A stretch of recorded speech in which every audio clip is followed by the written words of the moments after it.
రాయలసీమ రాజకీయాల్లో ప్రత్యేక గుర్తింపు ఉన్న జిల్లా అనంతపురం. ఒకప్పుడు ఈ జిల్లా తెలుగుదేశం పార్టీ కంచుకోట. అయితే గత ఎన్నికల్లో పసుపు హవా తగ్గి వైసీపీ జోరు కొనసాగింది. గతంలోనూ జిల్లా అంతా పసుపు జెండా రెపరెపలాడినా జిల్లా కేంద్రం అనంతపురంలో కాంగ్రెస్ హవాయే నడిచేది. రాష్ట్ర విభజన తర్వాత కాంగ్రెస్ స్థానాన్ని వైసీపీ చేజిక్కించుకుంది. ఈ నియోజకవర్గం ఏర్పడిన తర్వాత 2 సార్లు గెలిచిన ఏకైక నేత గురునాథరెడ్డి ఒక్కరే. అలాంటి స్థానంలో గత ఎన్నికల్లో ఘన విజయం సాధించారు అనంత వెంకటరామిరెడ్డి. తండ్రి అనంత వెంకటరెడ్డి నుంచి వారసత్వంగా రాజకీయాల్లోకి వచ్చారు. 4 సార్లు ఎంపీగా పనిచేశారు. కాంగ్రెస్ పార్టీలో క్రియాశీల పాత్ర పోషించిన అనంత వెంకటరామిరెడ్డి ముఖ్యమంత్రి జగన్ కుటుంబ సన్నిహితుడిగా ప్రత్యేక గుర్తింపు కూడా సంపాదించుకున్నారు. ఇంతటి ఘన చరిత్ర ఉన్న నేత మరోసారి తన అదృష్టాన్ని పరీక్షించుకునేందుకు రెడీ అయ్యారు. మరోవైపు అనంతగడ్డపై మరోసారి టీడీపీ జెండా పాతేందుకు వ్యూహాలు రెడీ చేసుకుంది. మరి మరోసారి గెలిచి వెంకటరామిరెడ్డి గురునాథరెడ్డి రికార్డును సమం చేస్తారా, లేక గత రికార్డులను తిరగరాస్తూ సైకిల్ పార్టీ ప్రబంధనం సృష్టిస్తుందా అనే అంశాలపై బిగ్ టీవీ ఎలక్షన్ సర్వే చేసింది. అనంతపురంలో ఆసక్తికర రాజకీయ వివరాలను చూసే ముందు 2019 ఫలితాలను ఒకసారి పరిశీలిద్దాం. 2019 ఎన్నికల్లో అనంత వెంకటరామిరెడ్డి వర్సెస్ వైకుంఠం ప్రభాకర్ చౌదరి వీరిద్దరి మధ్య పోటీ జరిగింది. ఆ పోటీలో అనంతపురం అర్బన్ నియోజకవర్గంలో ఘన విజయం సాధించారు వైసీపీ అభ్యర్థి అనంత వెంకటరామిరెడ్డి. ఆయన ఏకంగా 54% ఓట్లు సాధించారు. తెలుగుదేశం పార్టీ అభ్యర్థి వైకుంఠం ప్రభాకర్ చౌదరికి 36% ఓట్లు వచ్చాయి. అప్పటి వరకు ఎంపీగా పోటీ చేసిన వెంకటరామిరెడ్డి ఈ ఎన్నికల్లో అసెంబ్లీ బరిలో దిగారు. ఆయనకు ఉన్న పర్సనల్ పాజిటివ్ ఇమేజ్కు తోడు వైసీపీ వేవ్ కూడా బాగా కలిసి వచ్చింది. అయితే ఈ ఎన్నికల్లో టీడీపీ ఓట్ షేర్ తగ్గిపోవడానికి మరో కారణం కూడా ఉన్నట్టు తెలుస్తోంది.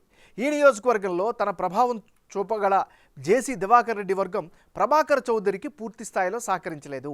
మరోవైపు జనసేన తరపులో బరిలో దిగిన టీసీ వరుణ్ 7% ఓట్లను సాధించారు. మరి రాబోయే ఎన్నికల్లో ఎవరి బలాలు ఎలా ఉన్నాయి ఇప్పుడు చూద్దాం.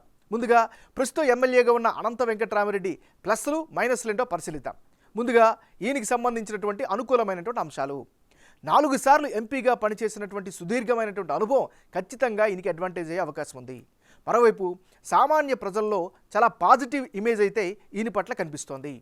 మరీ ముఖ్యంగా పార్టీ పరంగా చేసినటువంటి గడప గడప కార్యక్రమాన్ని చాలా ప్రతిష్టాత్మకంగా చేశారు. ఇది ఖచ్చితంగా అడ్వాంటేజ్ అయ్యే అవకాశం ఉంది.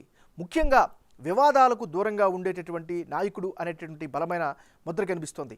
ఇవి అనంత వెంకటరామిరెడ్డికి సంబంధించినటువంటి ప్లస్ పాయింట్స్. మరి ఇప్పుడు ఈయనకు ఉండేటటువంటి మైనస్ పాయింట్స్ ఏంటో పరిశీలిద్దాం.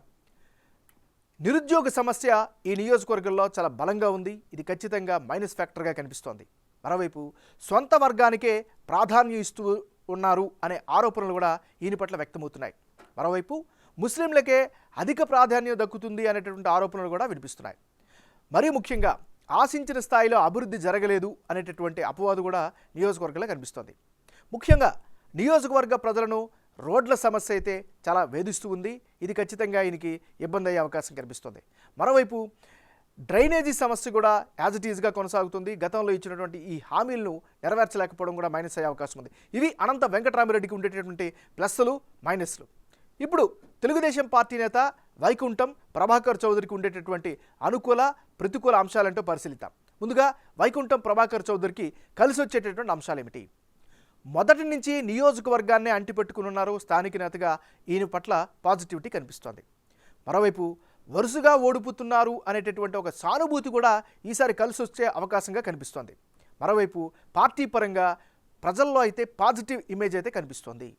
పూర్తి స్థాయిలో పార్టీ పరంగా ఉన్నటువంటి కేడర్ అంతా కూడా ఈయనకే మద్దతు ఇస్తున్నటువంటి పరిస్థితి కనిపిస్తోంది.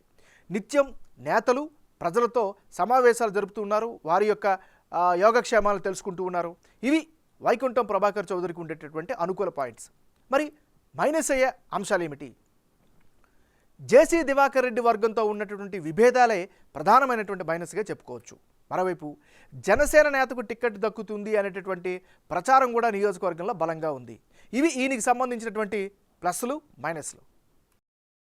రానున్న ఎన్నికల్లో అనంతపురం అర్బన్ బరిలో ఎవరెవరు బరిలో ఉంటే ఫలితాలు ఏ విధంగా వచ్చే అవకాశం ఉందో పరిశీలిద్దాం. ముందుగా అనంత వెంకటరామిరెడ్డి వర్సెస్ వైకుంఠం ప్రభాకర్ చౌదరి.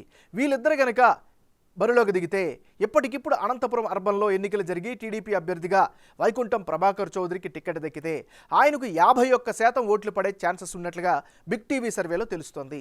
అనంత వెంకట్రామిరెడ్డికి కేవలం 44% ఓట్లు మాత్రమే దక్కి ఓటమి తప్పదని తెలుస్తోంది. అదే సమయంలో ఇతరులకు 5% ఓట్లు పడే ఛాన్సెస్ కనిపిస్తున్నాయి.